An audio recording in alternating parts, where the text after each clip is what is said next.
दोस्तों, एक मजबूर माँ, एक ऐसी मजबूर माँ जो अपने पति के गुजर जाने के बाद पूरा जीवन अपने बेटे के नाम कर दिया।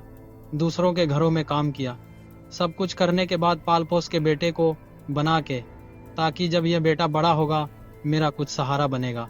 इसीलिए माँ ने उसको पाल पोस कर बड़ा किया, कभी अपने जीवन के बारे में नहीं सोचा। लेकिन जब समय बीता, जो माँ अपने बेटे से अपने बुढ़ापे की उम्मीद कर रही थी, सहारे की उम्मीद कर रही थी, उस माँ के साथ उस बेटे ने वो दरिंदगी की कि एक माँ जिसे अपने बच्चे को जान से ज़्यादा प्यार करती थी, नौबत यह आई कि उसे जान से मारना पड़ा, उसकी ही जान ले ली। आखिर क्या वजह रही कि एक माँ हत्यारन बन गई। नमस्कार दोस्तों, मेरा नाम है मंटू। मैं अपने चैनल में आपका स्वागत करता हूँ। दोस्तों, आज की स्टोरी जो मैं आपको सुना रहा हूँ, ये स्टोरी हमारे उत्तर प्रदेश के ज़िला बिजनौर की है, जहाँ पे एक महिला रहती थी जिनका नाम था मुन्नी देवी। 7 अगस्त 2025 को अचानक मुन्नी देवी रात में करीबन ऐसे समय रहा होगा 11 बजे के लमसम में, गांव में आपको पता है कि जल्दी लोग सो जाते हैं।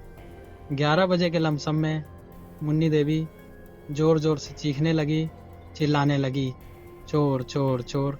और इस समय आपको पता है कि चोर की बहुत बातें हो रही हैं। तो लोगों ने सुना कि शायद मुन्नी देवी एक तो घर में अकेली रहती हैं, एक उनका लड़का है। यही सोचकर लोग उनके घर के आगे दौड़ पड़े। जब उनके घर गए तो देखा दरवाज़ा तो खुला है, लेकिन लोगों को उनके घर का नज़ारा देखकर मुंह में आवाज़ बंद हो गई, पैरों तले ज़मीन खिसक गई। दरअसल सामने उनका बेटा, जिसका नाम अशोक था, उम्र थी 32 साल, ज़मीन पर लहूलुहान पड़ा। ऐसा लग रहा था जैसे उसे किसी ने कुल्हाड़ी से काटा हो। कुल्हाड़ी भी पास में पड़ी हुई थी। लोग देखकर मंजर दंग रह गए। उन्होंने मुन्नी देवी को शांत किया और घर से बाहर निकाला और पुलिस को खबर दे दी। मौके पर पुलिस पहुंची। मुन्नी देवी का बयान लिया। मुन्नी देवी ने बताया कि वह तो खा पी के जल्दी सो जाती हैं 7 बजे तक, क्योंकि गांव का माहौल था। लेकिन उनका बेटा जो है बहुत दारू पीता है, तो रात में कभी 10 बजे आता है, कभी 11 बजे आता है, उन्हें पता ही नहीं। ऐसा हुआ कि घर में कुछ शोर शराबा यानी कि कुछ हलचल हुई तो मुझे लगा चोर घुसा है। इसीलिए जब मैं चोर चोर चिल्लाने लगी, देखा कि मेरे बेटे के साथ किसी ने ऐसा कर दिया। पुलिस वालों ने सोचा कि शायद ऐसा कुछ हुआ हो। उन्होंने पूरे घर को अच्छे से तलाशा, कोई भी घर की चीज़ इधर से उधर नहीं थी। दूसरा, बरसात का मौसम था, बाहर मिट्टी भी थी। अगर कोई घर के अंदर बाहर से अंदर आता है तो पैर बने होंगे, पानी भरना होगा। ऐसा कुछ भी नहीं था। कुछ लोग गली के बाहर सो रहे हैं। लोगों से बयान लिया गया कि आपने किसी को आहट सुनी या देखा? किसी ने कुछ नहीं देखा। अब सबसे बड़ी बात थी कि जब घर के अंदर कोई आया नहीं, कातिल के घर के अंदर बैठा था। अगर भागा भी होगा तो किसी ने तो देखा होगा। मुन्नी देवी ने किसी को देखा नहीं, लोगों ने भी नहीं देखा। उसके बाद उस गांव में एक सीसीटीवी कैमरा था, जहां पर गली का निकलना और बैठना होता था। उस सीसीटीवी को देखा गया, फुटेज निकाले गए, देखे गए वीडियो, लेकिन कोई भी शख्स उस समय ना वहां से गुजरा ना निकला।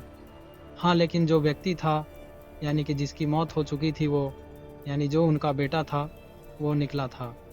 और जैसा मुन्नी देवी ने कहा था कि वह रात में लेट आता है, लेकिन आज वह तो 8 बजे के समय घर पर आ चुका था।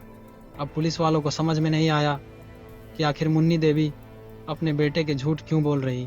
फिर पुलिस वालों ने मुन्नी देवी से पूछा कि घर में वही एक इंसान थी, वो बता सकती कि उन्होंने अपने बेटे के साथ आखिर ऐसा क्यों किया। पुलिस ने मुन्नी देवी को पकड़ा और इत्मीनान से समझाने की कोशिश की कि आप जो स्टोरी सुना रही वह गलत है, आप जो चला रही हैं वह गलत है। आपने अपने बेटे के साथ किया, या आपसे बेहतर कोई नहीं जानता है। लेकिन वजह क्या रही हम जरूर जानना चाहते हैं। मुन्नी देवी फपक फपक कर रोने लगी, कहने लगी कि कभी भी मैं अपने बेटे को नहीं मारती, लेकिन मेरी मजबूरी बन चुकी थी। क्यों बन चुकी थी? दरअसल मुन्नी देवी ने बताया कि उनके पति गुजर जाने के बाद बस उनकी एक ही औलाद थी, यह बेटा अशोक। अब जो अशोक था उसको पालपस कर उन्होंने बड़ा किया। जब शादी की उम्र हुई तो शादी भी कर दी। लेकिन अशोक जो बुरी आदतों की संगत में था, सट्टा, जुआ खेलना और दारू पीना उसके शौक थे। शादी हो जाने के बाद आए दिन अपनी पत्नी को मारना, पीटना, झगड़ना, जिसकी वजह से उसकी पत्नी साल 2 साल उसके साथ रही, फिर उसको छोड़कर चली गई। नशे का इतना आदी हो चुका था कि आए दिन अपनी माँ के साथ गाली गलौज करता था, मारता पीटता था। फिर भी एक माँ सब कुछ सह लेती थी अपने बच्चे के खातिर, लेकिन हद जब हो गई कि हर रोज अपनी माँ के साथ छिड़खानी करता था, बदतमीजी देता था, उनके अंगों को छूता था, जिसका वह विरोध भी करती थी। कभी कभी लगता था कि लोगों से इस बात को कहा जाए, लोगों से साझा किया जाए, लेकिन उसे हर बार यह लगता था कि अगर वह किसी से कहेगी तो लोग उसकी परवरिश पर सवाल उठाएंगे, उसको ही गलत समझेंगे, उसकी बदनामी होगी। यह सोचकर वो चुप रह जाती। लेकिन 6 अगस्त की नहीं, 7 अगस्त को जब इसका बेटा नशे में आज घर आया तो यह लेटी हुई थी आराम से बिस्तर पर। जब इसका बेटा आया तो इसने अपनी माँ को जगाया। मुन्नी देवी गुस्से में नहीं जगी, क्योंकि रोज का ड्रामा आता है, लेकिन इसका बेटा अपनी ही माँ के साथ वो करने लगा जो रिश्ते को शर्मसार कर देगा।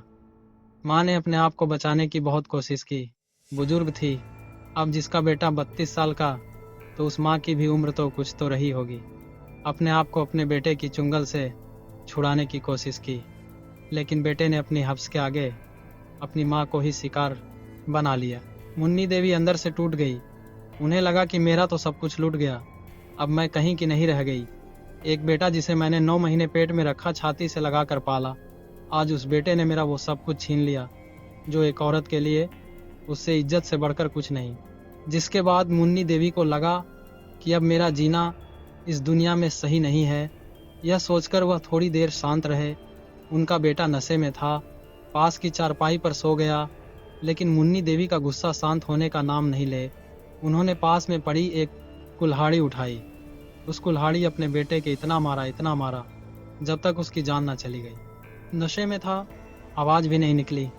जब उन्होंने देखा कि अब उसका बेटा मर गया है, तब जाकर उसके कलेजे में ठंडक पड़ी। उसे यही लगा कि मैंने अपने बेटे के साथ आज जो किया बहुत पहले करना चाहिए था। अगर पहले करती तो शायद यह दिन ना देखने पड़ते। जिसके बाद मुन्नी देवी को लगा कि मैं लोगों से क्या कहूँगी कि मेरे बेटे को किसने मारा है। अगर मैं ये कहूँगी मैंने मारा है तो लोग मेरे बारे में क्या सोचेंगे। यह सोचकर मुन्नी देवी चोर चोर चिल्लाने लगी, लेकिन उन्हें अंदाजा नहीं था कि पुलिस के कानून के हाथ बहुत लंबे होते हैं। एक बुजुर्ग महिला इतनी शातिर तो नहीं हो सकती। इसके बाद मुन्नी देवी ने जो किया, उन्होंने अपना गुनाह कबूल कर लिया, लेकिन वह यही कहती हैं कि मैंने कोई गलती नहीं की। तो दोस्तों, आज की कहानी यहीं समाप्त होती है।